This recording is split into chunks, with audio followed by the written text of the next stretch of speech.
Azərbaycanda bir kəsim var idi ki, gecə-gündüz deyirlər ki, İran güclüdür, İran qalib gəldi, İran udmalıdır, İran belə, İran elə. Qardaş, İran güclü olsa sənə nə verəcək? Tutalım, belə deyil, heç də elə deyil. Görürük də mənzərəni. Amma tutalım ki, siz deyən kimi də o kəsimin nəzərdə tuturam insanlara. Tutalım ki, siz deyəndə İran qalibdir, Amerikanı döydü, qovdu buradan.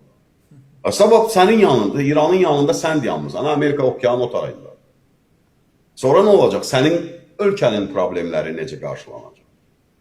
İran sənə bəyəm dostluqmu münasibət? Dövlətdən gedir, xalqdan getmir. Biz də orada bizim canlarımız, qanlarımız da yaşayır. Milyonlarla soydaşımız da yaşayır. Söhbət İran xalqından, hətta etnik mənsubiyyətindən asılı olmayaraq İran xalqından söhbət getmir. Dövlət siyasətindən söhbət getmir. Rəsmi rəqəmlər də var idi. Ermənistana ən çox kömək edən ikinci ölkə İran oldu. Həmişə, daim. İqtisadi olaraq da, silah olaraq da, sursat olaraq da, diplomatik olaraq. Biz bunu yaşamışıq da. Sabah İran lap güclü olsa onda nə olacaq?